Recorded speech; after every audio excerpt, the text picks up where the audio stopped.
नमस्कार दोस्तों, मैं Dharmendra Verma online study video में आपका बहुत बहुत स्वागत करता हूं। आज हम बात करने वाले हैं हिंदी शिक्षण शास्त्र के 300 अति महत्वपूर्ण प्रश्नों के बारे में। संपूर्ण पेडागोजी आपको यहां पर मिलने वाली है। टोटल 300 प्रश्न मिलेंगे, वो भी कम समय में ज़्यादा प्रश्न मिलेंगे, तो आपको स्किप नहीं करना है, वीडियो को पूरा देखना है और अंत में हमें जरूर बताना है कि आज का वीडियो आपको कैसा लगा। आपको क्या करना है, शुरू में वीडियो को लाइक करना है, जितने भी ग्रुप है आपके पास में शेयर करना है और चैनल को सब्सक्राइब कर लेना है। तीनों ही कार्य करने हैं। यदि अदर आप जगह जाएंगे तो ये 300 प्रश्न हैं आपको कम समय में नहीं मिलेंगे, ज़्यादा लेंथ उस वीडियो की होगी या फिर वो पेड कोर्स में आपको उपलब्ध होंगे। तो यहाँ पर आपको फ्री में ये 300 प्रश्न मिल रहे हैं। और भी ऐसी वीडियो काफ़ी मेरे चैनल पर पड़ी हुई है जिसमें 100 प्रश्न, 200 प्रश्न, 300 प्रश्न, यहाँ तक कि 500 प्रश्न आपको कम समय में दिया है। तो आपको सिर्फ यहाँ पर कुछ नहीं करना है, फ्री में आपको ये अवेलेबल है यूट्यूब चैनल पर हमारे। तो यहाँ पर सिर्फ आपको इस वीडियो को ज़्यादा से ज़्यादा लाइक करना है, जितने भी ग्रुप है शेयर करना है और चैनल को सब्सक्राइब कर लेना है। और सभी कार्य फ्री में होंगे, किसी भी प्रकार के आपके पैसे नहीं लगेंगे। यदि वीडियो आपको पसंद नहीं आ रहा है तो आप बेशक डिसलाइक कर सकते हैं, पर लेकिन कुछ ना कुछ करके जाइएगा, जिससे कि हमें पता चले कि हम जो वीडियो बना रहे हो आपके काम का है या नहीं। तो जो मैं आपको बता रहा हूँ आपको करके जाना है। शुरुआत करते हैं 300 प्रश्न का। आज का पहला प्रश्न है हिंदी पेडागोजी का। विभिन्न विषयों में निहित ज्ञान की एकता को स्पष्ट करने के लिए सहसंबंध आवश्यक है। वहाँ शिक्षण जिस विधि से होगा वो कौन सी विधि होगी? वो समवाय शिक्षण विधि होगी। यदि आप रेट की तैयारी कर रहे हैं स्पेशल, तो आप हमारे सेकंड चैनल मेरा घर मेरा स्कूल को सब्सक्राइब कर सकते हैं, लिंक आपको डिस्क्रिप्शन में मिल जाएगी। तो यहाँ पर आपका जो आंसर होगा वो समवाय शिक्षण विधि होगा। दूसरा प्रश्न, वह विधि जिसमें व्याकरणिक नियमों को कंठस्थ कराने की अपेक्षा कक्षा कक्ष में भाषाई वातावरण बनाने पर अधिक बल दिया जाता है, वो कौन सी विधि होगी? तो वो प्रत्यक्ष विधि होगी। सामाजिक व्यवहार के रिक्त स्थान व सांस्कृतिक नमूने अवचेतन स्तर पर ग्रहण किए जाते हैं, तो वो है भाषिक। सामाजिक व्यवहार के भाषिक व सांस्कृतिक नमूने अवचेतन स्तर पर ग्रहण किए जाते हैं। विद्यार्थी की उपलब्धियों व कमियों का निरंतर रिकॉर्ड रखा जाता है, तो ये सतत मूल्यांकन द्वारा रखा जाता है। याद रखिएगा, विद्यार्थियों की उपलब्धियों व कमियों का जो निरंतर रिकॉर्ड रखा जाता है वो सतत मूल्यांकन द्वारा रखा जाता है। संश्लेषण विधि में सिखाने की जो प्रक्रिया है वो कौन सी विधि होगी? तो वो उद्बोधन विधि होगी। याद रखिएगा, संश्लेषण विधि में सिखाने की जो प्रक्रिया होगी वो उद्बोधन विधि के द्वारा होगी। गद्य शिक्षण में शब्दार्थ स्पष्ट करने की विधि कौन सी है? तो वो है उद्बोधन विधि। याद रखिएगा, गद्य शिक्षण में शब्दार्थ स्पष्ट करने की जो विधि होगी वो उद्बोधन विधि होगी। लिखना सिखाने से पूर्व बालक को चित्रकला सिखाना चाहिए, क्योंकि अक्षर भी चित्र ही हैं। इस मत का समर्थन किया है, किसके द्वारा किया गया है इस मत का समर्थन? तो ये महात्मा गांधी जी के द्वारा किया गया है। हर्बट उपागम के पद है। हर्बट उपागम ने कितने पद बताए हैं? सभी को पता है, 5 पद बताए हैं। 5 पद कौन कौन से? पहला है प्रस्तावना, दूसरा है प्रस्तुतिकरण, तीसरा है तुलना, चौथा है नियमीकरण और 5वां है प्रयोग। ये 5 पद बताए हैं हर्बट ने उपागम के। शिक्षण में इकाई का संपत्ति किसकी देन है? तो ये हेनरी सी मॉरिसन की है। याद रखिएगा, शिक्षण में इकाई की संपत्ति ये हेनरी सी मॉरिसन की देन है। सतत एवं व्यापक मूल्यांकन पर प्रभावी रूप से बल दिया गया है, किसके द्वारा? तो ये मुदालियर आयोग द्वारा सतत एवं व्यापक मूल्यांकन पर प्रभावी रूप से बल दिया गया है। पाठ्य पुस्तक का अध्ययनात्मक पक्ष है। यहाँ पर देखिए, पाठ्य पुस्तक का अध्ययनात्मक पक्ष पूछा गया है, तो यह प्राकथन होगा। प्राकथन पाठ्य पुस्तक का अध्ययनात्मक पक्ष है। फलालेन बोर्ड का जो प्रयोग होता है वो कहाँ किस में होता है? तो ये लेखन कार्य में होता है। याद रखिएगा, फलालेन बोर्ड का जो प्रयोग होता है वो लेखन कार्य में होता है। किस विधि में शिक्षण अधिगम प्रक्रिया को देखा नहीं जा सकता, सिर्फ अनुभव किया जा सकता है? तो वो है पर्यवेक्षित निर्देशित अध्ययन। पर्यवेक्षित निर्देशित अध्ययन विधि में शिक्षण अधिगम प्रक्रिया को देखा नहीं जा सकता, सिर्फ अनुभव किया जा सकता है। वाक्य रचना व शब्दों के उचित प्रयोग का अभ्यास किया जाता है, तो वो है फ्लैश कार्ड द्वारा। याद रखिएगा, वाक्य रचना व शब्दों के उचित प्रयोग का जो अभ्यास किया जाता है वो फ्लैश कार्ड द्वारा किया जाता है। कक्षा शिक्षण में उच्चारण में एक रूपता लाने में सहायता होगी, भाषा शिक्षण यंत्र विधि की। याद रखिएगा, कक्षा शिक्षण में उच्चारण में जो एक रूपता लाने में सहायक होगी वो कौन सी विधि होगी? तो वो भाषा शिक्षण यंत्र विधि होगी। कार्ड पर लिखे शब्दों का चित्रों के साथ मिलान करने का कार्य किया जाता है, वहाँ विधि कौन सी है? तो वो है साहचर्य विधि। याद रखिएगा, कार्ड पर लिखे शब्दों का चित्रों के साथ मिलान करने का कार्य साहचर्य विधि द्वारा किया जाता है। किसी आदर्श लिखावट का जैसा का तैसा अनुकरण कहलाता है तो वो अनुलेख। याद रखिएगा, किसी आदर्श लिखावट का जैसा का तैसा जो अनुकरण कहलाता है वो अनुलेख कहलाता है। न्यूनतम साधनों के माध्यम से सिद्धांत व तथ्यों के स्पष्ट स्पष्टीकरण की विधि है तो वो है प्रदर्शन विधि। कौन सी विधि होगी? प्रदर्शन विधि होगी।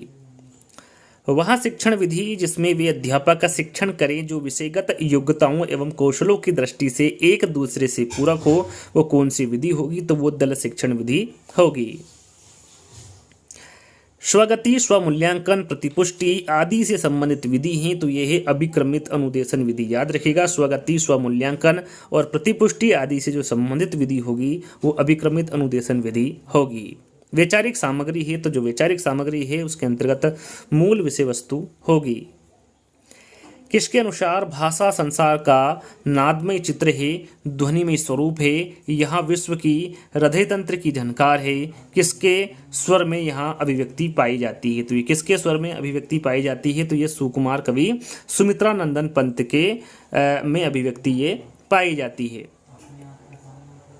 भाषा के कितने आधार होते हैं? तो भाषा के दो आधार होते हैं, एक तो होता है लिखित और दूसरा होता है मौखिक। उसे भौतिक और अभौतिक भी कहते हैं। तो भाषा के कितने आधार होते हैं? दो आधार होते हैं। वहाँ विधि जिसका प्रयोग चारों भाषाई कौशलों के विकास हेतु किया जाता है, वहाँ विधि कौन सी है? तो वह है अनुकरण विधि। याद रखिएगा, वहाँ विधि अनुकरण विधि है जिसका प्रयोग चारों भाषाई कौशलों के विकास हेतु किया जाता है। यहाँ पर कमेंट्स के माध्यम से बताएगा, क्यूज के तौर पर देखिएगा, यहाँ पर आंसर दीजिएगा कि जो चार भाषाई कौशल है वो कौन कौन से हैं, कमेंट्स के माध्यम से बताइएगा। और सीरियल बाय बताइएगा, पहला कौन सा, दूसरा कौन सा, तीसरा कौन सा है और चौथा कौन सा है भाषाई कौशल। तो कमेंट्स के माध्यम से बताइएगा। श्रवण दृश्य साधन है तो श्रवण दृश्य साधन के अंतर्गत चलचित्र होगा। नाट्य का संबंध किस ज्ञानेंद्रियों से है? तो नाट्य का जो संबंध है वो कान व आँख जो ज्ञानेंद्रियां होती हैं उससे होता है। सत्र की समाप्ति पर प्रयुक्त मूल्यांकन है तो यह संकल्पनात्मक मूल्यांकन है। सत्र की समाप्ति पर जो प्रयुक्त मूल्यांकन होगा वो संकल्पनात्मक मूल्यांकन होगा। प्रश्न 28वां प्रश्न है, पियाजे के अनुसार भाषा अन्य संज्ञानात्मक तंत्रों की भांति परिवेश के साथ किसके माध्यम से ही विकसित होती है? तो ये अंतःक्रिया के माध्यम से विकसित होती है। भाषा हमारी रिक्त स्थान को व्यवस्थित करती है तो ये किसको व्यवस्थित करती है? विचार प्रक्रिया को व्यवस्थित करती है भाषा हमारी। भाषा शिक्षण पर विदेशी भाषा में दक्षता सीखने वाले की रिक्त स्थान पर ही ज़्यादा निर्भर करती है। तो राइट आंसर आपका होगा कि भाषा शिक्षण पर विदेशी भाषा में दक्षता सीखने वाले की अभिवृत्ति और अभिप्रेरणा पर ही ज़्यादा निर्भर करती है। कौन सी विधा का अनिवार्यता स्वर पठन किया जाना अपेक्षित है? तो वो है एकांकी। याद रखिएगा, एकांकी विधा का अनिवार्यता स्वर पठन किया जाना अपेक्षित है। नर्सरी तथा प्राथमिक स्तर पर कविता शिक्षण की सर्वश्रेष्ठ प्रणाली, यहाँ पर देखिए सर्वश्रेष्ठ प्रणाली आपको बताना है नर्सरी तथा प्राथमिक स्तर पर कविता शिक्षण की, तो वो है गीत तथा नाट्य प्रणाली। ये सर्वश्रेष्ठ प्रणाली है नर्सरी तथा प्राथमिक स्तर पर कविता शिक्षण की। मौखिक अभिव्यक्ति का आवश्यक गुण है, यहाँ पर देखिए मौखिक अभिव्यक्ति का आवश्यक गुण पूछा गया है तो वह है उच्चारण की शुद्धता। मूल्यांकन का क्षेत्र परीक्षा से होता है, किस प्रकार का होता है? तो वो विस्तृत होता है। याद रखिएगा, जो मूल्यांकन का क्षेत्र है वो परीक्षा से विस्तृत होता है। चिकित्सात्मक अध्यापन को कहा जाता है, तो चिकित्सात्मक अध्यापन को क्या कहा जाता है? उपचार कहा जाता है। पाठ्यपुस्तक रचना के सोपान का क्रम है, यहाँ पर देखिए पाठ्यपुस्तक रचना के सोपान का क्रम आपको बताना है, क्रम से बताना है। तो पहला है विषय सामग्री का चयन, दूसरा है स्तरीकरण और तीसरा है प्रस्तुतिकरण। ये क्रम से दिया गया है पाठ्यपुस्तक रचना के सोपान। सत्य असत्य परीक्षण कहलाता है, तो जो सत्य असत्य परीक्षण है ये एकांतर प्रत्युत्तर परीक्षण कहलाता है। विचारात्मक अधिगम में सबसे महत्वपूर्ण भूमिका किसकी होती है? तो ये मस्तिष्क की होती है। याद रखिएगा, विचारात्मक अधिगम में जो सबसे महत्वपूर्ण भूमिका होती है ये मस्तिष्क की होती है। रंगमंच अभिनय विधि है तो ये नाटक की है, जो रंगमंच अभिनय विधि होगी ये नाटक की विधि होगी। A.S. ब्लूम ने शिक्षा में कौन सा नवीन आयाम दिया है? तो वह मूल्यांकन उपागम। याद रखिएगा, जो ब्लूम ने शिक्षा में नवीन आयाम दिया है वो मूल्यांकन उपागम दिया है। प्रोजेक्ट विधि में शिक्षा प्रदान की जाती है तो ये जीवन उपयोगी शिक्षा। याद रखिएगा, प्रोजेक्ट विधि में जो शिक्षा प्रदान की जाती है वो जीवन उपयोगी शिक्षा की जाती है। पढ़ने की कुशलता का विकास करने के लिए क्या जरूरी है? तो इसके लिए बच्चों को विविध प्रकार की विशेष सामग्री उपलब्ध कराई जाए, ये जरूरी है पढ़ने की कुशलता का विकास करने के लिए। प्रस्तावना का मुख्य उद्देश्य है, तो प्रस्तावना का मुख्य उद्देश्य होता है नवीन ज्ञान ग्रहण करने हेतु तत्पर करना, ये प्रस्तावना का मुख्य उद्देश्य होता है। विश्लेषणात्मक विधि में प्रयोग होता है, तो शब्द से वर्ण, याद रखिएगा जो विश्लेषणात्मक विधि में प्रयोग होता है वो शब्द से वर्ण होता है। वर्तनी की विधिवत शिक्षा का ज्ञान किस स्तर पर हो जाना चाहिए? तो यह है प्राथमिक स्तर, याद रखिएगा वर्तनी की विधिवत शिक्षा का जो ज्ञान है वो प्राथमिक स्तर पर हो जाना चाहिए। किसके अनुसार विभिन्न अर्थों में सांकेतिक शब्द समूह की भाषा है जिसके द्वारा हम अपने विचार या मनोभाव दूसरों के प्रति बहुत सरलता से प्रकट करते हैं? तो वो है किसके अनुसार पूछा गया है? तो ये किसके अनुसार बताया गया है? ये आचार्य किशोरी दास वाजपेयी के द्वारा बताया गया है। फिर इनके अनुसार विभिन्न अर्थों में सांकेतिक शब्द समूह की भाषा है जिसके द्वारा हम अपने विचार या मनोभाव दूसरों के प्रति बहुत सरलता से प्रकट करते हैं। पढ़ना सिखाने के लिए साहचर्य प्रणाली का निर्माण किसने किया है? तो ये मोंटेसरी ने किया है, याद रखिएगा पढ़ना सिखाने के लिए जो साहचर्य प्रणाली का निर्माण किया है वो मोंटेसरी के द्वारा किया गया है।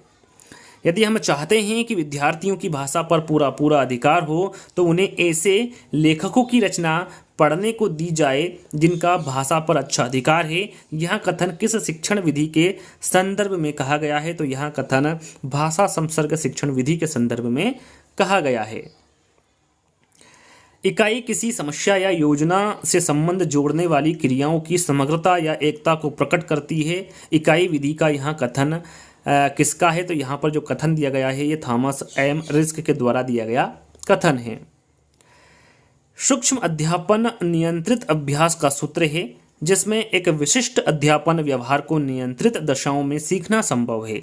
यह जो कथन है ये किसका है? तो यहाँ पर जो कथन दिया गया है ये एलन एव यू के द्वारा दिया गया कथन है। सूक्ष्म शिक्षण चक्र की अवधि होती है, सभी को पता है कि सूक्ष्म शिक्षण चक्र की जो अवधि होती है वो 36 मिनट की होती है। इसमें जो पाठ योजना होता है उसमें शिक्षण 6 मिनट का होता है, प्रतिपुष्टि 6 मिनट का होता है, पुनः योजना 12 मिनट का होता है, पुनः शिक्षण 6 मिनट का होता है और फिर अंत में पुनः प्रतिपुष्टि होती है जो कि 6 मिनट का होता है। टोटल कितना हो गया? 36 मिनट। तो याद रखिएगा सूक्ष्म शिक्षण चक्र की जो अवधि होती है वो 36 मिनट की होती है। कहीं कहीं अलग अलग भी पूछा जाता है कि शिक्षण कितने मिनट का होता है? 6 मिनट का होता है। प्रतिपुष्टि के बारे में पूछे तो ये भी 6 मिनट का होता है। पुनः योजना का पूछे तो आपको पता होना चाहिए 12 मिनट का होता है।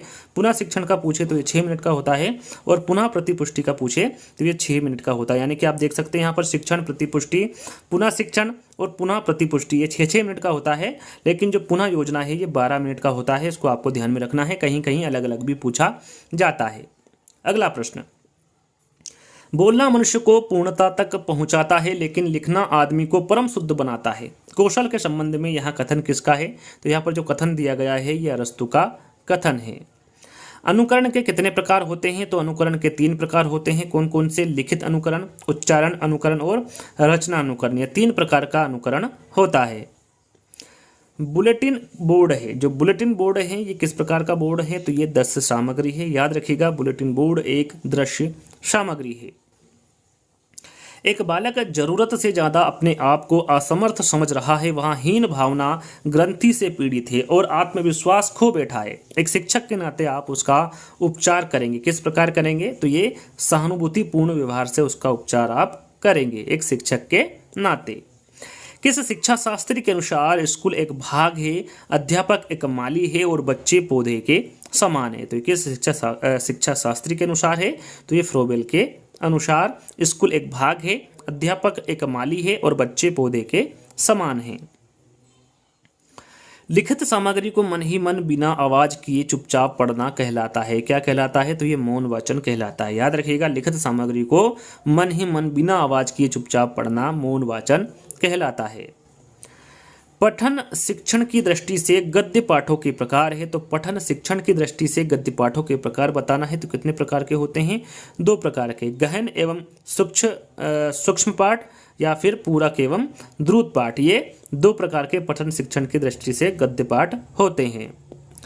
कविता शिक्षण की किस प्रणाली के अंतर्गत कविता को समझाने के लिए वैसी ही या फिर उसकी विरोधी दूसरी कविता को प्रस्तुत करके उसका तुलनात्मक अध्ययन कराया जाता है, वो कौन सी प्रणाली होती है? तो वो है तुलना प्रणाली में। खेल विधि को प्रचलित करने का श्रेय किसको जाता है? तो ये हेनरी कॉल्डवेल कुक को खेल विधि को प्रचलित करने का श्रेय जाता है। किसके अनुसार सूक्ष्म शिक्षण समस्त शिक्षण को लघु क्रियाओं में बांटना है? तो यह है डी एलन के अनुसार सूक्ष्म शिक्षण समस्त शिक्षण को लघु क्रियाओं में बांटना है। सीखना आदतों ज्ञान एवं अभिवृत्तियों का अर्जन है, यहाँ कथन किसका है? तो यहाँ पर जो कथन दिया गया है ये क्रो एंड क्रो का कथन है। किसके अनुसार 1 वर्ष तक बालक 3 शब्द सीख जाता है, फिर तीव्र गति से उसका शब्द ज्ञान बढ़ता है। 5 वर्ष तक बालक वस्तुओं के नाम, घर, परिवार, परिजन इत्यादि की जानकारी प्राप्त कर लेता है। ये किसके अनुसार कहा गया? तो ये स्मिथ के अनुसार कहा गया। व्याकरण शिक्षण की किस प्रणाली को विकृत रूप से सुग्गा प्रणाली भी कहते हैं? तो वह है पाठ्यपुस्तक प्रणाली। याद रखिएगा, व्याकरण शिक्षण की पाठ्यपुस्तक प्रणाली को विकृत रूप से सुग्गा प्रणाली भी कहते हैं। इस विधि में मातृभाषा के माध्यम से किसी नवीन भाषा को पढ़ाया जाता है। यहाँ कथन कौन सी विधि के संदर्भ में कहा गया है? तो यहाँ परोक्ष विधि के संदर्भ में कहा गया कथन है। जिस प्रकार चित्रकार के लिए तुलिका और फलक वांछनीय है, ठीक उसी प्रकार अथवा उससे भी कुछ अधिक अध्यापक के लिए श्यामपट्ट तथा खड़िया के टुकड़े का महत्व है। ये दोनों वस्तुएं सफल अध्यापक की सतत संगनी है। उपरोक्त कथन निम्नलिखित में से किसका है? यहाँ पर आपको बताना है जो कथन है ये किसके द्वारा दिया गया। तो ये पंडित सीताराम चतुर्वेदी द्वारा दिया गया कथन है। कविता शिक्षण की प्रश्नोत्तर प्रणाली को और किस नाम से जाना जाता है? तो ये खंडान्वयन प्रणाली। याद रखिएगा, कविता शिक्षण की प्रश्नोत्तर प्रणाली को खंडान्वयन प्रणाली के नाम से भी जाना जाता है। इकाई उपागम विधि के प्रवर्तक है, तो इकाई उपागम विधि के प्रवर्तक के बारे में पूछा गया है, तो वो हेनरी सी मॉरिसन है। याद रखिएगा, इकाई उपागम विधि के जो प्रवर्तक होंगे वो हेनरी सी मॉरिसन होंगे।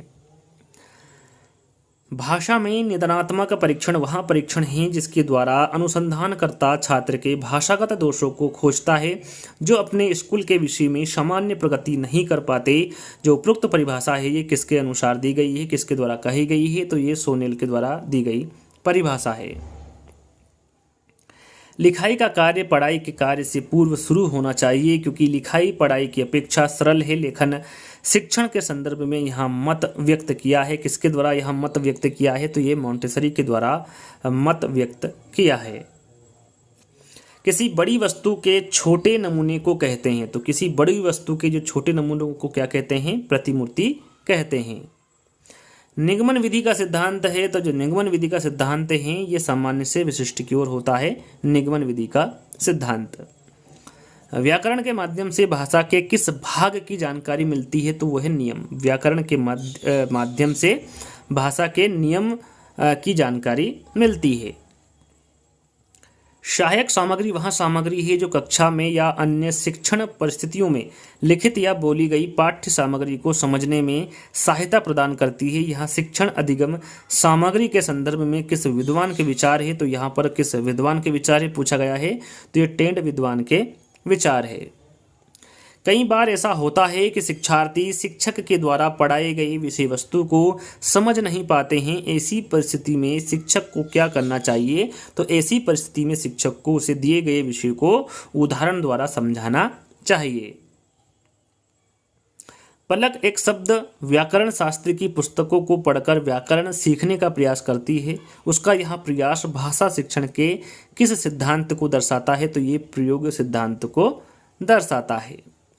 मोनिका पहली कक्षा को खेल द्वारा वर्ण सिखाती है, यहाँ किस शिक्षण सिद्धांत के अंतर्गत आएगा? तो ये मनोरंजन सिद्धांत के अंतर्गत आएगा। याद रखिएगा, मोनिका पहली कक्षा को खेल द्वारा वर्ण सिखाती है, यहाँ मनोरंजन शिक्षण सिद्धांत के अंतर्गत आएगा। साहचर्य विधि का आविष्कार किसने किया? तो ये मॉन्टेसरी ने किया है। याद रखिएगा, साहचर्य विधि का जो आविष्कार किया है ये मॉन्टेसरी के द्वारा किया गया है। इकाई विधि के किस सोपान में गृह कार्य प्रदान किया जाता है? तो वह है चतुर्थ। याद रखिएगा, इकाई विधि के चतुर्थ सोपान में गृह कार्य प्रदान किया जाता है। दल शिक्षण का सर्वप्रथम प्रयोग किया गया, तो ये किसके द्वारा किया गया, कौन से विश्वविद्यालय में, तो ये हार्वर्ड विश्वविद्यालय में दल शिक्षण का सर्वप्रथम प्रयोग किया गया। रेखीय अभिक्रमित अनुदेशन का दूसरा नाम है, तो इसका दूसरा नाम पूछा गया है, तो इसका दूसरा नाम है बाह्य अभिक्रमित क्रमित अनुदेशन। याद रखिएगा, रेखीय अभिक्रमिक अनुदेशन का दूसरा नाम बाह्य अभिक्रमिक अनुदेशन है। कौन सी विधि अपेक्षाकृत व्यय साध्य मानी जाती है, तो वह है भाषा शिक्षण यंत्र विधि। याद रखिएगा, भाषा शिक्षण यंत्र विधि ये अपेक्षाकृत व्यय साध्य मानी जाती है। अध्यापक का सहमति से सिर हिलाना ये किस पुनर्बलन के अंतर्गत आता है, तो ये सकारात्मक अशाब्दिक पुनर्बलन के अंतर्गत आता है। किसके अनुसार एक निर्देशात्मक युक्ति जो छात्रों को इकट्ठा ज्ञान प्रदान करती है इकाई कहलाती है, ये किसके अनुसार है, तो ये NCERT के अनुसार एक निर्देशात्मक युक्ति जो छात्रों को इकट्ठा ज्ञान प्रदान करती है वो इकाई कहलाती है। संचालन, हाव भाव, मौखिक दृश्य परिवर्तन, विराम आदि घटक किस शिक्षण कौशल के घटक हैं, तो ये उद्दीपन परिवर्तन कौशल के घटक है। श्रवण, पठन, लेखन आदि किस उद्देश्य के अंतर्गत आते हैं, तो ये कौशलात्मक उद्देश्य के अंतर्गत आते हैं, श्रवण, पठन और लेखन। कुछ विशिष्ट उद्देश्य की पूर्ति हेतु विद्यार्थियों को ऐसी एक दूसरे की पूरक अनुभूतियों से युक्त क्रियाएं कराना जो मिलकर एक इकाई बन जाती है। उपरोक्त कथन निम्न में से किससे संबंधित है, तो जो कथन है ये इकाई योजना से संबंधित है। सीतावाघ किस तरह की शिक्षण सहायक सामग्री है, तो ये श्रव्य सहायक सामग्री। याद रखिएगा, सीतावाघ ये श्रव्य शिक्षण सहायक सामग्री है। मूल्यांकन शिक्षण आयाम किसके द्वारा प्रतिपादित किया गया, तो ये ब्लूम के द्वारा। याद रखिएगा, मूल्यांकन शिक्षण आयाम ब्लूम के द्वारा प्रतिपादित किया गया। बालकों को लिखना सिखाने से पहले यहाँ आवश्यक है, क्या आवश्यक है, तो सबसे पहले लेखन संबंधी जिज्ञासा उत्पन्न करना आवश्यक है बालकों को लिखना सिखाने से पहले। वस्तुनिष्ठ प्रश्नों की उपयोगिता का प्रमुख कारण है, तो यह है निष्पक्ष मूल्यांकन। वस्तुनिष्ठ प्रश्नों की जो उपयोगिता का प्रमुख कारण होगा वो निष्पक्ष मूल्यांकन होगा। विचारों की अच्छी अभिव्यक्ति किस प्रकार के प्रश्नों में हो सकती है, तो यह है निबंधात्मक। विचारों की अच्छी अभिव्यक्ति निबंधात्मक प्रकार के प्रश्नों में हो सकती है। किसने मूल्यांकन प्रक्रिया को त्रिमुखी बताकर त्रिकोण के रूप में प्रस्तुत किया है, इंपॉर्टेंट है, तो ये ब्लूम ने। याद रखिएगा, ब्लूम ने मूल्यांकन प्रक्रिया को त्रिमुखी बताकर त्रिकोण के रूप में प्रस्तुत किया है। उपचारात्मक सुधारने का कार्य किन कक्षाओं में करना चाहिए, तो वह है प्रारंभिक कक्षाओं में। याद रखिएगा, उपचारात्मक सुधारने का कार्य प्रारंभिक कक्षाओं में करना चाहिए। गृह कार्य का मुख्य उद्देश्य क्या है, तो गृह कार्य का मुख्य उद्देश्य है पढ़ाए गए पाठ को दोहराने के लिए अवसर देना। आगमन विधि के रूपों की संख्या है, तो आगमन विधि के जो रूपों की संख्या होगी वो कितनी होगी, दो। कौन कौन सी, प्रायोगिक आगमन विधि और सांख्यिकी आगमन विधि, ये दो आगमन विधि के रूपों की संख्या है। प्रश्न पत्र निर्माण करने से पूर्व निम्न में से किस प्रपत्र को तैयार करना आवश्यक है, तो वह है ब्लूप्रिंट। प्रश्न पत्र निर्माण करने से पूर्व ब्लूप्रिंट प्रपत्र को तैयार करना आवश्यक है।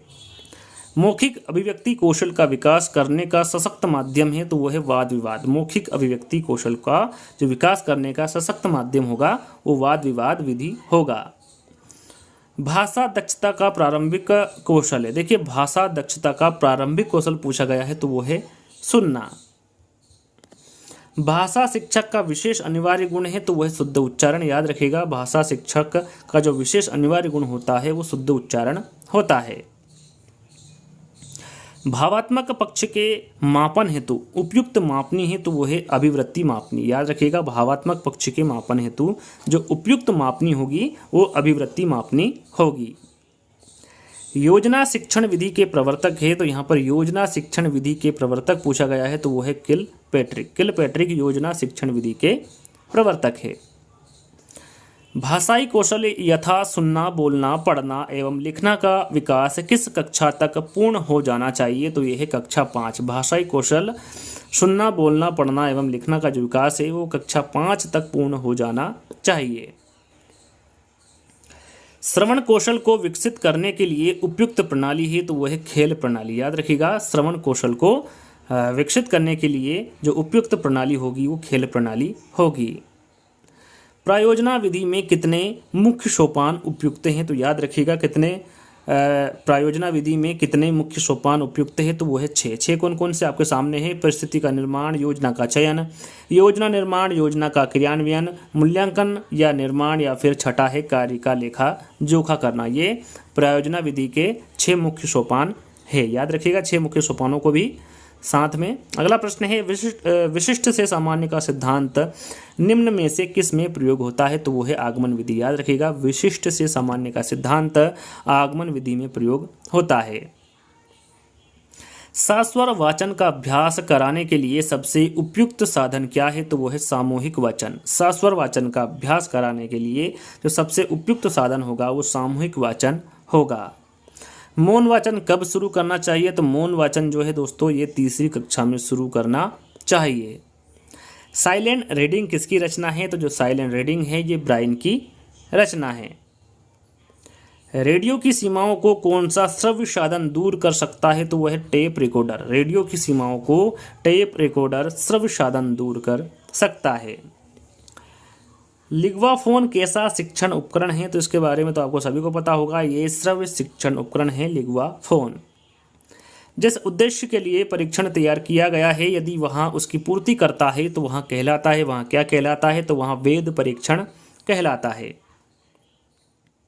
सीबीएसई ने किस वर्ष 10वीं की बोर्ड परीक्षा से सतत एवं समग्र मूल्यांकन प्रणाली लागू कर दी है? तो वो है वर्ष 2010-11। इस वर्ष 10वीं की बोर्ड परीक्षा से सतत एवं समग्र मूल्यांकन प्रणाली लागू कर दी है। किसने? सीबीएसई ने। याद रखिएगा भाषा सीखने का स्वाभाविक और मनोवैज्ञानिक क्रम है। तो यहाँ पर देखिए स्वाभाविक भाषा सीखने का स्वाभाविक और मनोवैज्ञानिक क्रम आपको बताना है। तो पहला है सुनना, फिर है बोलना, फिर है पढ़ना और फिर है लिखना। ये भाषा सीखने का स्वाभाविक और मनोवैज्ञानिक क्रम है। निगमन विधि है, तो जो निगमन विधि है ये एक अमनोवैज्ञानिक विधि है। रचना शिक्षण के मुख्य रूप होते हैं। रचना शिक्षण के मुख्य रूप कितने होते हैं? 2 होते हैं, मौखिक रचना और लिखित रचना।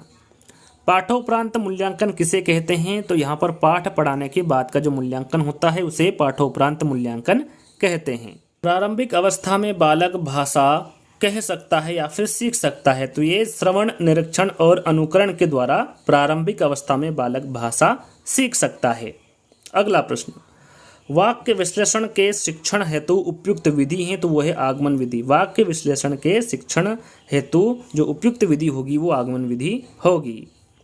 बालक परिवार में रहकर कैसी भाषा सीख जाता है? तो वह है बोलचाल की भाषा। बालक परिवार में रहकर बोलचाल की भाषा सीख जाता है। किसके माध्यम से समतल पर बिखरी सामग्री को बहुत तेज प्रकाश द्वारा पर्दे पर प्रतिबिंबित किया जा सकता है? तो वो है एपिडाइस्कोप के माध्यम से। एपिडाइस्कोप के माध्यम से समतल पर बिखरी सामग्री को बहुत तेज प्रकाश द्वारा पर्दे पर प्रतिबिंबित किया जा सकता है। शिक्षण में सबसे महत्वपूर्ण कार्य है? तो वह है उद्देश्य निर्धारण। शिक्षण में जो सबसे महत्वपूर्ण कार्य होगा वो उद्देश्य निर्धारण होगा। शैक्षिक मूल्यांकन के कितने उद्देश्य होते हैं? तो शैक्षिक मूल्यांकन के 3 उद्देश्य होते हैं। कितने होते हैं? 3। कौन कौन से? शिक्षण उद्देश्य, अधिगम अनुभव और व्यवहार परिवर्तन। ये शैक्षिक मूल्यांकन के उद्देश्य होते हैं। निदान की परीक्षण विधि के प्रकार होते हैं? तो निदान की परीक्षण विधि के जो प्रकार होते हैं वो 2 होते हैं, दार्शनिक विधि और निदानात्मक परीक्षण। ये निदान की परीक्षण विधि के प्रकार होते हैं। शिक्षार्थियों के सतत एवं समग्र मूल्यांकन पर प्रभावी जोर दिया गया है? तो ये मुदालियर आयोग की सिफारिशों में शिक्षार्थियों के सतत एवं समग्र मूल्यांकन पर प्रभावी जोर दिया गया है। प्रोजेक्ट विधि को सर्वप्रथम किस वैज्ञानिक ने शिक्षा प्रणाली का व्यवहारिक रूप दिया है? तो यह है किलपेट्रिक। याद रखिएगा प्रोजेक्ट विधि को सर्वप्रथम किलपेट्रिक ने शिक्षा प्रणाली का व्यवहारिक रूप दिया है। ब्लूम ने मूल्यांकन आयाम के कितने सोपान बताए हैं? तो ब्लूम ने मूल्यांकन आयाम के 3 सोपान बताए हैं। कितने बताए हैं? 3। कौन कौन से?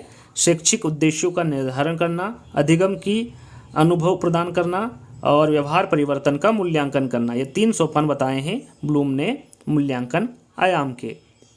अधिगम अनुभव केंद्रीय इकाई योजना में किस पर अधिक बल दिया जाता है? तो वह है छात्र अनुक्रिया पर। याद रखिएगा अधिगम अनुभव केंद्रीय इकाई योजना में छात्र अनुक्रिया पर अधिक बल दिया जाता है। पर्यवेक्षित अध्ययन विधि का विकास किस स्तर के शिक्षण को ध्यान में रखकर किया गया है? तो वो है बोध स्तर। पर्यवेक्षित अध्ययन विधि का जो विकास है ये बोध स्तर के शिक्षण को ध्यान में रखकर किया गया है। कौन सी विधि उदाहरण द्वारा प्रारंभिक व्यवहार का आधार और शिक्षण की प्रकृति की विधि मानी जाती है? तो यह है प्रदर्शन विधि। प्रदर्शन विधि उदाहरण द्वारा प्रारंभिक व्यवहार का आधार और शिक्षण की प्रकृति की विधि मानी जाती है। विद्यार्थियों की अधिगम योग्यता, ग्रहणशीलता व प्रस्तुत विषय वस्तु संबंधी कठिनाई को समझने के लिए शिक्षक को क्या करना चाहिए? शिक्षक को क्या करना चाहिए? बोध प्रश्न करवाना चाहिए। विद्यार्थी की अधिगम योग्यता, ग्रहणशीलता व प्रस्तुत विषय वस्तु सबसे कठिनाई को समझाने के लिए शिक्षक को बोध प्रश्न करना चाहिए। मनोवैज्ञानिक दृष्टिकोण से सूक्ष्म शिक्षण किस मनोवैज्ञानिक के अधिगम सिद्धांत पर आधारित है? तो यह है B.F. स्किनर। याद रखिएगा, मनोवैज्ञानिक दृष्टिकोण से सूक्ष्म शिक्षण B.F. स्किनर मनोवैज्ञानिक के अधिगम सिद्धांत पर आधारित है। किस विधि में भाषा व्यवहार पुष्टि के लिए पखवाड़े तक कार्य गोष्ठी की जा सकती है? तो यह दूरस्थ शिक्षण विधि। दूरस्थ शिक्षण विधि में भाषा व्यवहार पुष्टि के लिए पखवाड़े तक कार्य गोष्ठी की जा सकती है। रसानुभूति पाठ का संबंध होता है, तो रसानुभूति पाठ का जो संबंध है ये भावात्मकता से होता है। उच्च प्राथमिक स्तर पर भाषा का सर्वोपरि उद्देश्य है, तो निजी अनुभवों के आधार पर भाषा सृजनशील इस्तेमाल ये उच्च प्राथमिक स्तर पर भाषा का सर्वोपरि उद्देश्य है। उच्च प्राथमिक स्तर पर व्याकरण शिक्षण की सर्वाधिक उचित विधि है, तो वो है आगमन विधि। उच्च प्राथमिक स्तर पर व्याकरण शिक्षण की जो सर्वाधिक उचित विधि होगी वो आगमन विधि होगी। बच्चों का भाषाई विकास सर्वाधिक रूप से निर्भर करता है, तो ये समृद्ध भाषा परिवेश पर बच्चों का जो भाषाई विकास है ये सर्वाधिक रूप से निर्भर समृद्ध भाषा परिवेश पर करता है। उच्च प्राथमिक स्तर पर भाषा सीखने सिखाने की प्रक्रिया में परिवार, पड़ोस, विद्यालय के साथ साथ अत्यंत महत्वपूर्ण भूमिका निभाते हैं, तो यह है संचार माध्यम। याद रखिएगा, संचार माध्यम उच्च प्राथमिक स्तर पर भाषा सीखने सिखाने की प्रक्रिया में परिवार, पड़ोस, विद्यालय के साथ साथ अत्यंत महत्वपूर्ण भूमिका निभाते हैं। अहम केंद्रित भाषा की संकल्पना किसके साथ घनिष्ठ रूप से जुड़ी है? तो यह है पियाजे। याद रखिएगा, अहम केंद्रित भाषा की जो संकल्पना है ये पियाजे के साथ घनिष्ठ रूप से जुड़ी है। वाइगोत्स्की के अनुसार भाषा सीखने, शब्दों को अर्थ देने में किसकी भूमिका को नकारा नहीं जा सकता? तो ये सामाजिक अंतःक्रिया की भूमिका को नकारा नहीं जा सकता। गद्य शिक्षण के द्रुत पाठ में अधिक ध्यान दिया जाता है, तो किसका ध्यान अधिक दिया जाता है? तो ये अर्थबोध। याद रखिएगा, गद्य शिक्षण के द्रुत पाठ में जो अधिक ध्यान दिया जाता है वो अर्थबोध का दिया जाता है। एक समान उच्चारित होने वाले शब्द किस विधि में एक साथ सिखाए जाते हैं? तो वो है ध्वनि साम्य विधि। एक समान उच्चारित होने वाले शब्द ध्वनि साम्य विधि में एक साथ सिखाए जाते हैं। अधिगम के स्थानांतरण में खोजपूर्ण कौशल के किस घटक का प्रयोग उपयोगी है? तो वह है पुनः केंद्रीकरण तकनीक। अधिगम के स्थानांतरण में खोजपूर्ण कौशल के पुनः केंद्रीकरण तकनीक जो घटक है इसका प्रयोग उपयोगी है। प्रत्यक्ष विधि में जिन आधारभूत कौशलों को सीखने का पर्याप्त अवसर मिलता है वे हैं, तो वह है सुनना और बोलना। याद रखिएगा, प्रत्यक्ष विधि में जिन आधारभूत कौशलों को सीखने का पर्याप्त अवसर मिलता है वो सुनना और बोलना है। हरवटी में 5 पदों द्वारा शिक्षण का उपयुक्त क्रम है, तो इसके बारे में आपको बता चुका हूँ। प्रस्तावना, प्रस्तुतिकरण, तुलना, नियमीकरण और प्रयोग, ये हरवटी में 5 पदों द्वारा शिक्षण का उपयुक्त क्रम है। मातृभाषा और सीखी जाने वाली द्वितीय भाषा दोनों का भाषा वैज्ञानिक विश्लेषण प्रस्तुत करने हेतु प्रभावी विधि है, तो वह है व्यतिरेक विधि। याद रखिएगा, व्यतिरेक विधि यहाँ पर आपका राइट आंसर होगा। अनुवाद विधि सिद्धांत का पालन करती है ज्ञात से अज्ञात की ओर। याद रखिएगा, जो अनुवाद विधि सिद्धांत है इसका जो पालन करती है वो ज्ञात से अज्ञात की ओर करती है। प्रायोजना विधि के प्रकार है, तो प्रायोजना जो विधि है इसके प्रकार कितने हैं? 4। कौन कौन से? समस्यात्मक प्रायोजना, कलात्मक जिसे आनंदात्मक प्रायोजना भी कहते हैं, अभ्यासात्मक प्रायोजना और रचनात्मक प्रायोजना, ये 4 प्रकार के प्रायोजना विधि होती हैं। किस विधि को सामाजिकृत अभिव्यक्ति भी कहा जाता है? तो वह पर्यवेक्षित अध्ययन विधि। इस विधि को सामाजिकृत अभिव्यक्ति भी कहा जाता है। पर्यवेक्षित अध्ययन विधि के जन्मदाता है, तो पर्यवेक्षित अध्ययन विधि के जन्मदाता पूछा गया है तो वो डेजी मोरविन है। किसने कहा है कि जो कार्य अपनी इच्छा से स्वतंत्रता पूर्वक करे वही खेले? काफ़ी इंपॉर्टेंट यहाँ पर कथन है, तो ये ड्यूलिक का कथन है और अपनी पुस्तक फिलोसफी ऑफ प्ले में लिखा है। यहाँ पर पूछा जाए कि यहाँ जो कथन है कि कौन सी पुस्तक में लिखा गया है, तो ये फिलोसफी ऑफ प्ले में लिखा गया कथन है। और किसके द्वारा लिखा गया है? ड्यूलिक के द्वारा लिखा गया कथन है। रचना अनुवाद विधि को और किस नाम से जाना जाता है? तो यह व्याकरण अनुवाद विधि। रचना अनुवाद विधि को व्याकरण अनुवाद विधि के नाम से जाना जाता है। सैनिक विधि या फिर आर्मी मेथड को और किस नाम से जाना जाता है? तो इसको अनुकरण, परिस्मरण विधि और श्रम भाष्य सेना विधि के नाम से जाना जाता है। सैनिक विधि या फिर आर्मी मेथड को याद रखिएगा, इंपॉर्टेंट प्रश्न है। सर्वाधिक प्राचीन विधि कौन सी है? तो सर्वाधिक प्राचीन विधि के बारे में पूछे तो आपका राइट आंसर व्याख्यान विधि होगा। दल शिक्षण विधि को और किस नाम से जाना जाता है? तो जो दल शिक्षण विधि है इसको समूह शिक्षण, सहकारी शिक्षण विधि और सहयोगी शिक्षण के नाम से जाना जाता है, दल शिक्षण विधि को। किसके अनुसार दल शिक्षण एक ऐसी व्यवस्था है जिसमें कई शिक्षक अपने स्रोतों, अभिरुचियों एवं दक्षताओं के अनुरूप एक ही कक्षा में शिक्षण कार्य करते हैं? तो वो किसके अनुसार दल शिक्षण एक ऐसी व्यवस्था है? तो ये डेविस वार्विक के अनुसार दल शिक्षण एक ऐसी व्यवस्था है जिसमें कई शिक्षक अपने स्रोतों, अभिरुचियों एवं दक्षताओं के अनुरूप एक ही कक्षा में शिक्षण कार्य करते हैं। श्रुत लेखन अभ्यास विधि किस कक्षाओं के लिए उपयोगी है? तो ये प्राथमिक कक्षाओं के लिए, याद रखिएगा। श्रुत लेखन अभ्यास विधि ये प्राथमिक कक्षाओं के लिए उपयोगी हैं। किसने कहा है कि रमणी अर्थ का प्रतिपादन करने वाले शब्दों को वाक्य कहते हैं? तो यह पंडित जगन्नाथ, इनके द्वारा कहा गया है कि रमणी अर्थ का प्रतिपादन करने वाले शब्दों को काव्य कहते हैं। किसने कहा है कि जिस प्रकार आत्मा की मुक्तावस्था ज्ञान दशा कहलाती है, हृदय की इसी मुक्ति साधना के लिए मनुष्य की वाणी जो शब्द विधान करती है वही कविता कहलाती है। कविता शिक्षण को ही प्रशिक्षण कहा जाता है। यहाँ किसके द्वारा कहा गया है? तो ये आचार्य शुक्ल द्वारा कहा गया है। कविता की गीत विधि किस कक्षाओं के लिए उपयोगी है? तो कविता की गीत विधि के बारे में पूछा गया है, तो ये पूर्व प्राथमिक व प्राथमिक कक्षाओं के लिए उपयोगी है कविता की गीत विधि।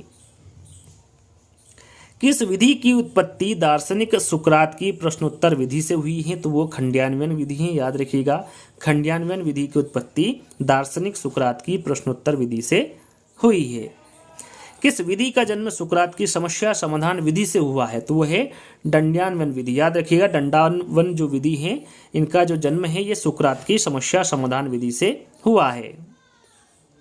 गद्य शिक्षण की सर्वश्रेष्ठ विधि कौन सी है? तो गद्य शिक्षण की सर्वश्रेष्ठ विधि के बारे में पूछा गया है, तो आपका राइट आंसर अर्थबोध विधि होगा। सस्वर वाचन का अभ्यास कराने के लिए सबसे उपयुक्त साधन क्या है? तो वह है आदर्श वाचन। सस्वर वाचन का अभ्यास कराने के लिए जो सबसे उपयुक्त साधन होगा वो आदर्श वाचन होगा। किसने नाट्य शब्द को स्पष्ट करते हुए लिखा है कि संपूर्ण संसार के भावों का अनुकीर्तन ही नाटक है? ये किसके अनुसार कहा गया है? तो ये भरत मुनि के अनुसार कहा गया है कि नाट्य शब्द को स्पष्ट करते हुए इनके द्वारा लिखा गया है कि संपूर्ण संसार के भावों का अनुकीर्तन ही नाटक है। नाटक शिक्षण की सर्वश्रेष्ठ विधि कौन सी है? तो नाटक शिक्षण की सर्वश्रेष्ठ विधि के बारे में पूछा गया है, तो वो कक्षा विनय प्रणाली है। निगमन विधि का जनक कौन है? निगमन विधि के जनक के बारे में पूछा गया है, तो अरस्तु आपका राइट आंसर होगा। समवाय विधि किसका दूसरा रूप है? तो समवाय विधि किसका दूसरा रूप है पूछा गया है, तो ये भाषा संसर्ग का दूसरा रूप है। पाठ योजना का जन्म कहाँ से हुआ है? तो पाठ योजना का जन्म गेस्टाल्ट मनोवैज्ञानिक से हुआ है। किसके अनुसार पाठ योजना में उपलब्धियों की सूची का शीर्षक है जिन्हें शिक्षक कक्षा में प्राप्त करना चाहता है? इनमें वे सभी साधन तथा क्रियाएं भी आएगी जिनकी सहायता से वे उपलब्धि प्राप्त की जाती है। यहाँ पर जो कथन दिया गया है किसके द्वारा दिया गया है? तो यहाँ कथन एल.एन. विनिंग के द्वारा दिया गया कथन है। किसके अनुसार कक्षा में जाने से पूर्व शिक्षक को पूरी जानकारी कर लेना चाहिए, क्योंकि शिक्षक की प्रगति के लिए कोई बात इतनी बाधक नहीं है जितनी कि शिक्षण की पूर्ण तैयारी। यह कथन किसके द्वारा कहा गया है? तो ये डेविस महोदय के द्वारा कहा गया कथन है। किसके अनुसार दैनिक पाठ्य योजना के निर्माण में उद्देश्यों को परिभाषित करना, पाठ्य वस्तु का चयन करना तथा उसे क्रमबद्ध रूप से व्यवस्थित करना तथा प्रस्तुतिकरण की विधियों तथा प्रक्रिया का निर्धारण करना है। यहाँ पर जो दिया गया कथन है ये किसके द्वारा दिया गया है, तो ये विनिंग एंड विनिंग के द्वारा दिया गया कथन है। किसके अनुसार मूल्यांकन एक त्रिपदी प्रक्रिया है। याद रखिएगा, पूछा जाए कि मूल्यांकन एक त्रिपदी प्रक्रिया है किसके अनुसार, तो ये ब्लूम के अनुसार। याद रखिएगा, ब्लूम के अनुसार मूल्यांकन एक त्रिपदी प्रक्रिया है। यहाँ पर देखिए शिक्षा त्रिपदी या फिर त्रिमुखी प्रक्रिया है। यहाँ किसके द्वारा कहा गया है, तो यह जॉन डेवी द्वारा कहा गया है कि जो शिक्षा है वो त्रिपदी या फिर त्रिमुखी प्रक्रिया है। उसी के साथ साथ एक और प्रश्न है, त्रिमुखी प्रक्रिया के बारे में पूछे तो आपका राइट आंसर जॉन डेवी होगा। और यदि शिक्षा द्विमुखी या फिर द्विध्रुवी प्रक्रिया के बारे में पूछे कि यह किसका कहना है, तो ये एडम्स का कहना है। पाठ योजना के प्रकार है, तो पाठ योजना के कितने प्रकार होते हैं, 3 प्रकार होते हैं। इकाई पाठ योजना, दैनिक पाठ योजना और वार्षिक पाठ योजना। 3 प्रकार की पाठ योजना होती हैं।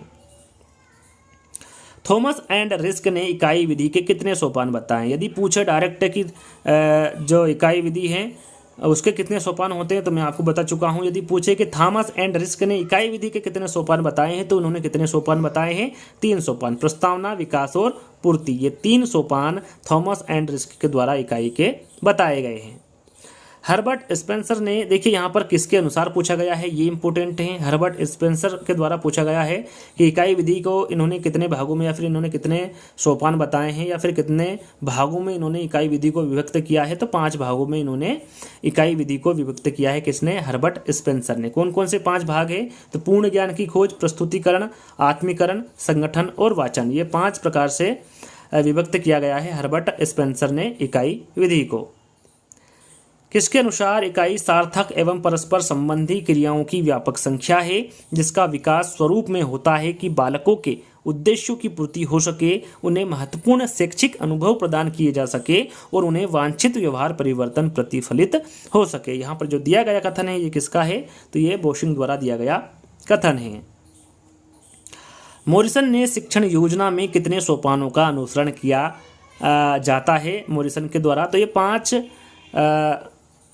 सोपानों का अनुसरण किया जाता है मॉरिसन की शिक्षण योजना में। कौन कौन से 5 सोपान हैं, पहला है योजना, दूसरा है प्रस्तुतिकरण, तीसरा है परिपाक, चौथा है व्यवस्था और 5वां है वर्णन। याद रखिएगा, 5 सोपानों का अनुसरण किया जाता है मॉरिसन की शिक्षण योजना में। कौन कौन से हैं इसके बारे में भी आपको पता होना चाहिए। भाषा के कौशल होते हैं, जैसा कि मैंने क्यूज के तौर पर आपको आंसर दिया था, प्रश्न दिया था, उसका आंसर आप दे चुके होंगे। नहीं दिया तो यहाँ पर उसका आंसर देख सकते हैं। भाषा के जो 4 कौशल होते हैं वो सुनना, बोलना, पढ़ना और लिखना होता है और सभी को इसके बारे में पता है, साधारण सा प्रश्न है। शब्दोच्चारण के पूर्व बुद्धि के साथ मिलकर आत्मा पहले अर्थ ज्ञान प्राप्त करती है, तब मन बोलने की इच्छा से प्रेरणा प्राप्त करता है। यहाँ जो कथन है ये किसका है, किसके द्वारा दिया गया है, तो ये पाणिनि मुनि के द्वारा दिया गया कथन है। भाषा की दृष्टि से रचना के कितने रूप है, तो भाषा की दृष्टि से रचना के रूप पूछा गया है, तो कितने होंगे, 2 होंगे। किसका मत है कि विचार को क्रमबद्ध करना, उनको शब्दों द्वारा व्यक्त करना, संवारना तथा सजाना ही रचना है। यहाँ किसका मत है, तो ये डॉक्टर रघुनाथ सफाया का मत है। रचनात्मक विधि के प्रतिपादक कौन है, तो रचनात्मक विधि के प्रतिपादक पूछा गया है, तो ये जॉन हेनरी पेस्टालोजी रचनात्मक विधि के प्रतिपादक हैं। सूक्ष्म शिक्षण के जन्मदाता है, तो सूक्ष्म शिक्षण के जन्मदाता D.W. एलन है, सूक्ष्म शिक्षण के जन्मदाता। शिक्षण की प्रक्रिया के किस आयाम में विषयों का विश्लेषण किया जाता है, तो वो है तुलना में। याद रखिएगा, इंपॉर्टेंट प्रश्न है। शिक्षण की प्रक्रिया में तुलना आयाम में विषयों का विश्लेषण किया जाता है। किसके अनुसार सूक्ष्म शिक्षण कम अवधि कम शिक्षण क्रियाओं वाली प्रविधि है, तो वह है B.M. शोर। B.M. शोर के अनुसार सूक्ष्म शिक्षण कम अवधि कम शिक्षण क्रियाओं वाली प्रविधि है। मूल्यांकन का शाब्दिक अर्थ क्या है, मूल्यांकन का शाब्दिक अर्थ होता है मूल्य का अंकन या फिर मूल्य का निश्चयीकरण करना, यह मूल्यांकन का शाब्दिक अर्थ होता है।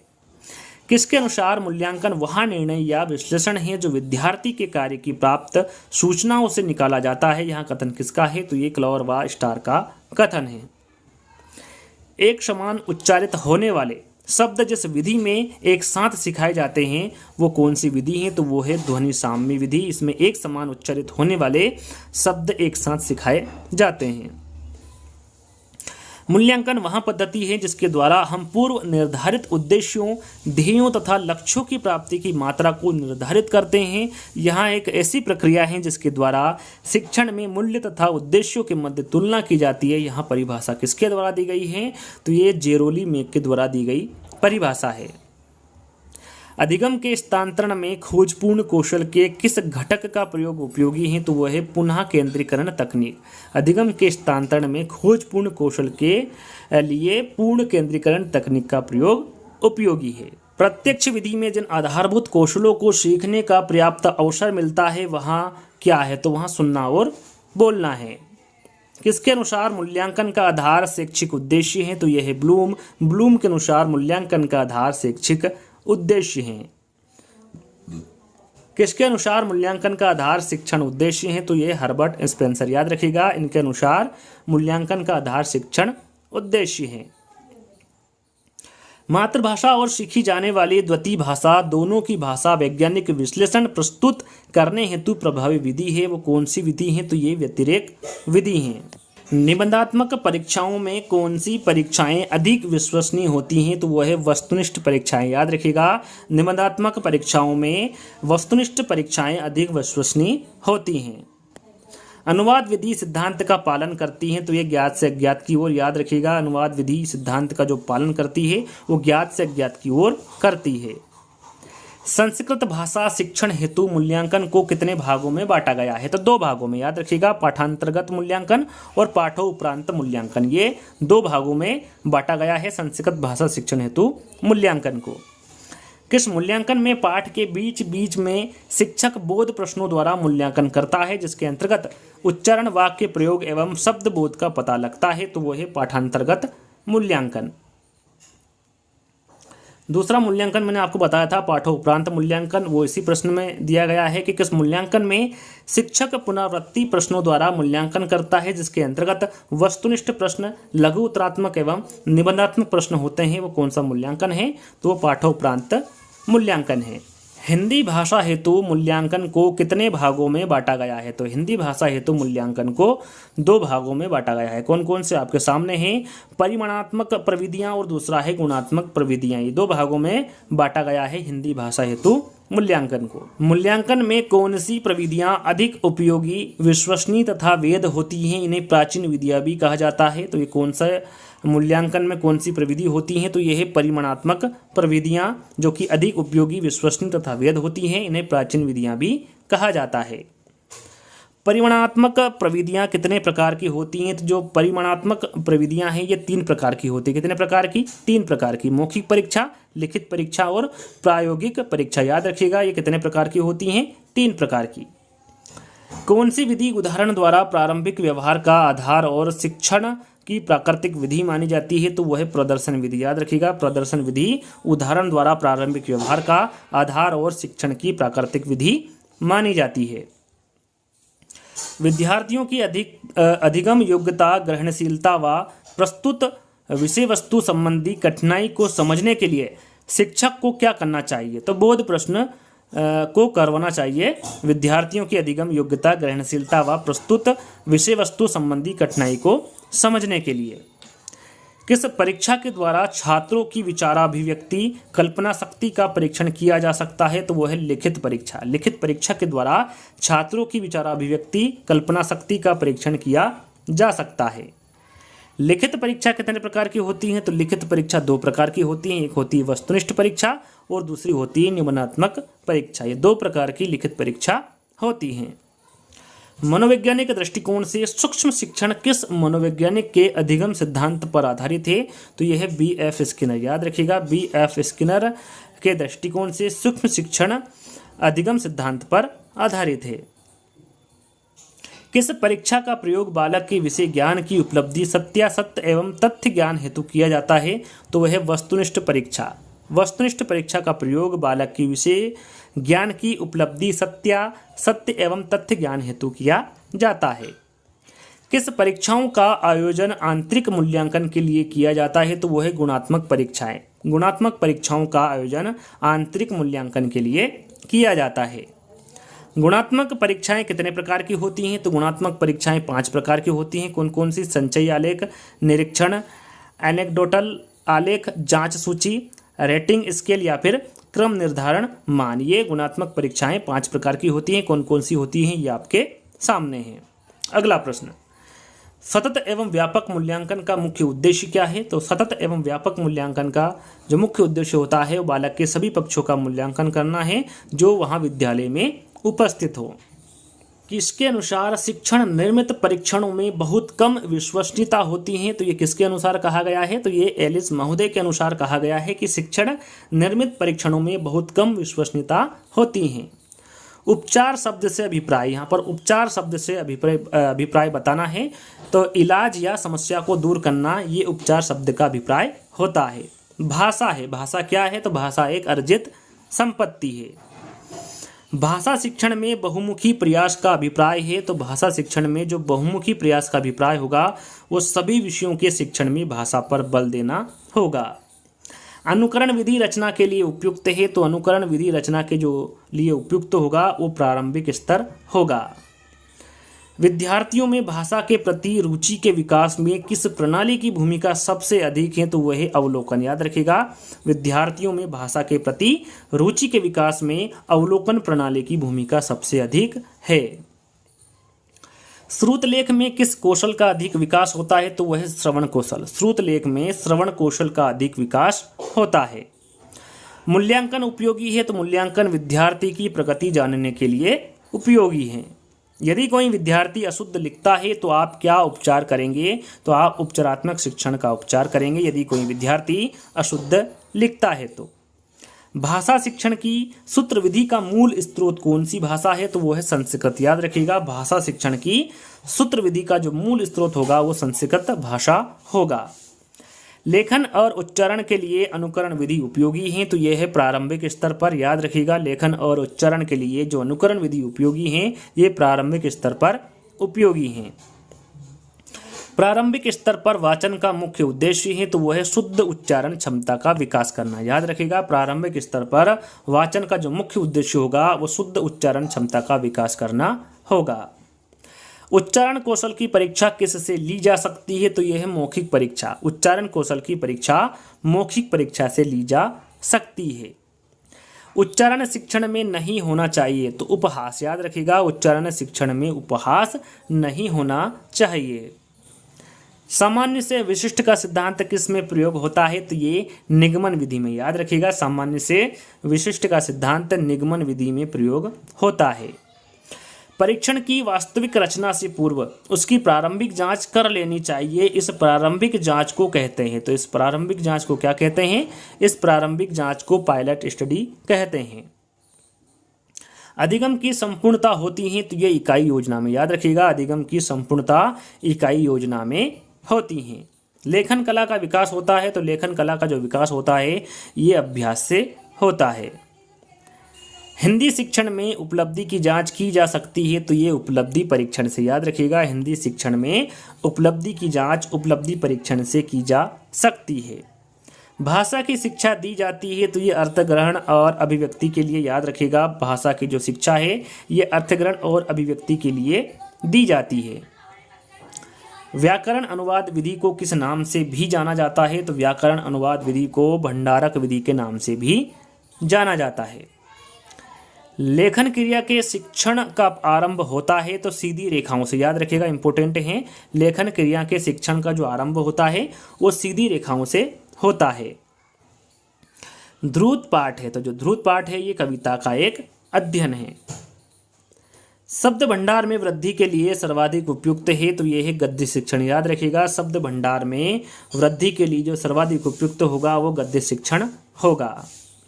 भाषा शिक्षण में दृश्य श्रव्य साधनों का प्रयोग का मुख्य प्रयोजन है। यहाँ पर इसका मुख्य प्रयोजन आपको बताना है। विद्यार्थियों की विभिन्न इंद्रियों की क्रियाशीलता बनाना, ये भाषा शिक्षण में दृश्य श्रव्य साधनों का मुख्य प्रयोजन है। याद रखिएगा, इंपॉर्टेंट है। अर्थग्रहण के कौशल के विकास के लिए अधिक उपयोगी है तो वह है मौन वाचन। अर्थग्रहण के कौशल के विकास के लिए जो अधिक उपयोगी होगा वो मौन वाचन होगा। पठन का पहला स्तर, देखिए यहाँ पर पठन का पहला स्तर कौन सा होगा, तो वो चित्र पठन होगा। उपचारात्मक शिक्षण किस प्रकार का कार्य है, तो यहाँ पर जो उपचारात्मक शिक्षण है ये अनुदेशनात्मक प्रकार का कार्य है। भाषाई कौशल में गौण कौशल है तो वह पढ़ना और लिखना, याद रखिएगा गौण कौशल के बारे में पूछे तो ये पढ़ना और लिखना है। व्याकरण शिक्षण की सबसे श्रेष्ठ विधि है तो वह है आगमन विधि, व्याकरण शिक्षण की सबसे श्रेष्ठ विधि आगमन विधि है। व्याख्या प्रणाली का वृहद रूप कौन सी प्रणाली है, तो वह है व्यास प्रणाली, व्याख्या प्रणाली का वृहद रूप व्यास प्रणाली है। अनुकरण विधि किस स्तर के लिए उपयुक्त है, तो वह है प्राथमिक स्तर, याद रखिएगा अनुकरण विधि प्राथमिक स्तर के लिए उपयुक्त है।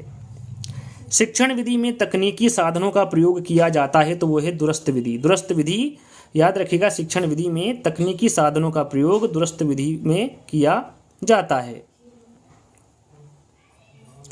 मूल्यांकन में निष्पक्ष बनाए रखने के लिए प्रश्न होने चाहिए तो वस्तुनिष्ठ, याद रखिएगा मूल्यांकन में निष्पक्ष बनाए रखने के लिए जो प्रश्न होने चाहिए वो वस्तुनिष्ठ प्रश्न होने चाहिए। भाषा संसर्ग प्रणाली व्याकरण शिक्षा के किस पद पर बल देती है, तो वो है व्यवहारिक, भाषा संसर्ग प्रणाली व्याकरण शिक्षा के व्यवहारिक पद पर बल देती है। कक्षाभिनय प्रणाली का किस शिक्षण विधि में नाम लिया जाता है, तो वह है नाट्य विधि, कक्षाभिनय प्रणाली का नाट्य विधि शिक्षण विधि में नाम लिया जाता है। किस विधि में कक्षा के स्थान पर प्रयोगशाला होती है, तो वह है डाल्टन विधि, याद रखिएगा डाल्टन विधि में कक्षा के स्थान पर प्रयोगशाला होती हैं। हिंदी शिक्षण में किस सहायक सामग्री का अधिक महत्व है, तो वह है श्यामपट्ट, हिंदी शिक्षण में श्यामपट्ट सहायक सामग्री का अधिक महत्व है। उच्चारण अभ्यास कब कराया जाता है, तो उच्चारण अभ्यास अनुकरण वाचन के बाद कराया जाता है। शिक्षण अधिगम प्रक्रिया के उपरांत छात्रों द्वारा ग्रहण किए गए अधिगम की जांच हेतु किए जाने वाला परीक्षण कहलाता है, तो वह है उपलब्धि परीक्षण। ये कौन सा परीक्षण कहलाता है, उपलब्धि परीक्षण कहलाता है। अहिंदी प्रदेशों में हिंदी का शिक्षण किया जाता है तो यह है द्वितीय भाषा के रूप में, याद रखिएगा अहिंदी प्रदेशों में हिंदी का जो शिक्षण किया जाता है यह द्वितीय भाषा के रूप में किया जाता है। रेडियो की सीमाओं को कौन सा श्रव्य साधन दूर कर सकता है, तो वह है टेप रिकॉर्डर, याद रखिएगा रेडियो की सीमाओं को टेप रिकॉर्डर श्रव्य साधन दूर कर सकता है। व्यक्ति के व्यक्तित्व का दर्शन कराती है तो वह भाषा, व्यक्ति के व्यक्तित्व का दर्शन भाषा कराती है। प्रश्नावली विधि का नाम है, तो प्रश्नावली विधि का नाम कागज पेंसिल विधि भी है, याद रखिएगा पूछ जाए प्रश्नावली को और किस नाम से जाना जाता है, तो इसे कागज पेंसिल विधि के नाम से भी जाना जाता है। कौन सी विधि छोटे कम बुद्धिमान और साधारण बालकों के लिए उपयोगी है, तो वो है खंड विधि, याद रखिएगा खंड विधि छोटे कम बुद्धिमान और साधारण बालकों के लिए उपयोगी है। वाक्य विश्लेषण के शिक्षण हेतु उपयुक्त विधि है, तो वो है आगमन विधि, याद रखिएगा वाक्य विश्लेषण के शिक्षण हेतु जो उपयुक्त विधि होगी वो आगमन विधि होगी। भाषा का प्रारंभिक रूप है, भाषा का प्रारंभिक रूप पूछे तो आपका राइट आंसर सांकेतिक होगा।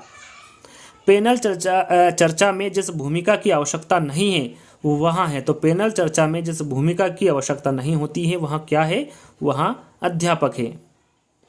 अध्यापक द्वारा कक्षा में किए गए व्यक्तिक वाचन को कहते हैं, तो उस व्यक्तिक वाचन को क्या कहते हैं, आदर्श वाचन कहते हैं। श्रोता के मनोभावों को सर्वाधिक प्रभावित करने वाली साहित्यिक विधा है, तो वो है पद्य शिक्षण, याद रखिएगा श्रोता के मनोभावों को सर्वाधिक प्रभावित करने वाली जो साहित्यिक विधा है वो है पद्य शिक्षण। ईश्वर को ईश्वर कहना किस प्रकार के उच्चारण दोष का उदाहरण है, तो यह है स्वरलोप, याद रखिएगा इंपॉर्टेंट प्रश्न है एग्जाम में पूछा गया है। ईश्वर को ईश्वर कहना ये स्वरलोप उच्चारण दोष का उदाहरण है। प्रस्तावना में पूछे गए प्रश्न होने चाहिए, तो ये पूर्व ज्ञान पर आधारित, प्रस्तावना में जो पूछे गए प्रश्न होने चाहिए वो पूर्व ज्ञान पर आधारित होने चाहिए। भाषा अर्जित करने में वाइगोत्स्की ने किस पर सबसे अधिक बल दिया है, तो ये समाज में होने वाले भाषा प्रयोगों पर, याद रखिएगा भाषा अर्जित करने में वाइगोत्स्की ने समाज में होने वाले भाषा प्रयोग पर अधिक बल दिया है। पढ़ना कौशल में सर्वाधिक महत्वपूर्ण है, तो वो है अर्थ ग्रहण करना, पढ़ना कौशल में जो सर्वाधिक महत्वपूर्ण है वो अर्थ ग्रहण करना है। मौखिक भाषा के आकलन का सर्वोत्तम तरीका है, तो वो है अनुभव बांटना व बातचीत करना, ये मौखिक भाषा के आकलन का सर्वोत्तम तरीका है। प्रयोग विधि को और क्या कहते हैं? तो प्रयोग विधि को और आगमन विधि भी कहा जाता है। किस विधा के शिक्षण के समय आप मौन पठन को महत्व देंगे? तो वो है निबंध। याद रखिएगा, निबंध विधा के शिक्षण के समय आप मौन पठन को महत्व देंगे। रायबर्न किस कक्षा से व्याकरण की शिक्षा प्रारंभ करना अच्छा मानते हैं? तो ये छठी से। याद रखिएगा, जो रायबर्न है ये छठी कक्षा से व्याकरण की शिक्षा प्रारंभ करना अच्छा मानते हैं। वार्षिक योजना प्रमुख रूप से उपयोगी है? तो वो है शिक्षक के लिए। याद रखिएगा, जो वार्षिक योजना प्रमुख रूप से किसके लिए उपयोगी है? तो ये शिक्षक के लिए उपयोगी है। कौन सी व्याकरण शिक्षण की प्राचीन एवं परंपरागत शिक्षण विधि है? तो वो है निगमन विधि। याद रखिएगा, निगमन विधि व्याकरण शिक्षण की प्राचीन एवं परंपरागत शिक्षण विधि है। रचना में शब्दों को प्रयुक्त किया जाता है? तो वो है अभिव्यक्ति के रूप में। अभिव्यक्ति के रूप में रचना में शब्दों को प्रयुक्त किया जाता है। बालक को उसके वातावरण पर आधारित ज्ञान दिए जाने की विधि है? तो वो है अवलोकन विधि। याद रखिएगा, बालक को उसके वातावरण पर आधारित ज्ञान दिए जाने वाली जो विधि है वो अवलोकन विधि है। मूल्यांकन प्रक्रिया को त्रिकोण में बांटा था? किसके द्वारा बांटा था? इसके बारे में आपको बता चुका हूँ। मूल्यांकन प्रक्रिया को त्रिकोण में ब्लूम द्वारा बांटा गया था। बाल उद्यान शिक्षण पद्धति के जन्मदाता है? तो यह है फ्रोबेल है। जो बाल उद्यान शिक्षण पद्धति है उसके जन्मदाता कौन होंगे? फ्रोबेल होंगे। बार बार प्रयोग करने पर यदि कोई परीक्षण समान परिणाम दे तो वहाँ कहलाता है? तो वहाँ क्या कहलाता है? तो वो विश्वसनीय कहलाता है। बालकों के लिए सबसे कठिन है? तो बालकों के लिए जो सबसे कठिन होता है वो क्या होता है? लिखना होता है। किस विधि में बालक आंख, हाथ और कान तीनों का प्रयोग एक साथ करता है? तो वो है मॉन्टेसरी विधि। याद रखिएगा, मॉन्टेसरी विधि में बालक आंख, हाथ और कान तीनों का जो प्रयोग है वो एक साथ करता है। सूत्र विधि कौन सी भाषा से आई है? तो जो सूत्र विधि है ये संस्कृत भाषा से आई है। हमारा अधिकांश भाषण किस रूप में होता है? तो जो हमारा अधिकांश भाषण है ये मौन वाचन के रूप में होता है। देखो और कहो विधि सिखाती है? देखो और कहो जो विधि है ये क्या सिखाती है? तो ये सस्वर वाचन सिखाती है, देखो और कहो विधि। शाखी अभिक्रमिक अनुदेशन को कहते हैं? तो शाखी अभिक्रमिक अनुदेशन को आंतरिक अनुदेशन भी कहते हैं।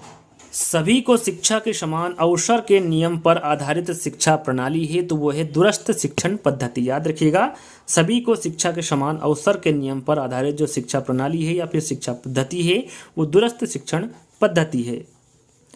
भाषा अनुकरण के माध्यम से सीखी जाती है, यहाँ विचार किसका है? तो यहाँ पर जो विचार है ये स्किनर का विचार है। इनका कहना है कि भाषा अनुकरण के माध्यम से सीखी जाती है। सुमन बचपन से गुजराती बोल समझ लेती है, वहाँ कभी विद्यालय नहीं जाती है, यहाँ उदाहरण किसका है? तो यहाँ उदाहरण किसका होगा? भाषा अर्जन का होगा। फाउंडेशन ऑफ मेथड, यहाँ जो रचना है ये किसकी है? तो यहाँ रचना किलपेट्रिक द्वारा लिखी गई है, फाउंडेशन ऑफ मेथड। सब पढ़े सब बड़े, यहाँ नारा किसके द्वारा दिया गया था? तो ये सर्व शिक्षा अभियान के द्वारा दिया गया नारा है। भाषा के अभिभाव से सारा संसार गूंगों की विराट बस्ती बनने से बच गया, यहाँ पर जो दिया गया कथन है किसके द्वारा दिया गया है? तो ये सीताराम चतुर्वेदी द्वारा दिया गया कथन है। छात्रवृत्ति एवं पुरस्कार प्रदान का आधार रहता है? तो ये उपलब्धि परीक्षण है। याद रखिएगा, छात्रवृत्ति एवं पुरस्कार प्रदान का जो आधार रहता है वो उपलब्धि परीक्षण रहता है। किस पद्धति में बालक स्वयं अपना सुधार करता है? वहाँ पद्धति कौन सी है? तो वो जेक्टोक पद्धति है। इस पद्धति में बालक स्वयं अपना सुधार करता है। उपचारात्मक कार्य होना चाहिए? तो उपचारात्मक कार्य प्रत्येक पाठ के बाद होना चाहिए। प्राथमिक स्तर पर कविता शिक्षण की सर्वश्रेष्ठ विधि कौन सी? यहाँ पर देखिए, प्राथमिक स्तर पर कविता शिक्षण की सर्वश्रेष्ठ विधि के बारे में पूछा गया है, तो वो गीत एवं अभिनय विधि होगी।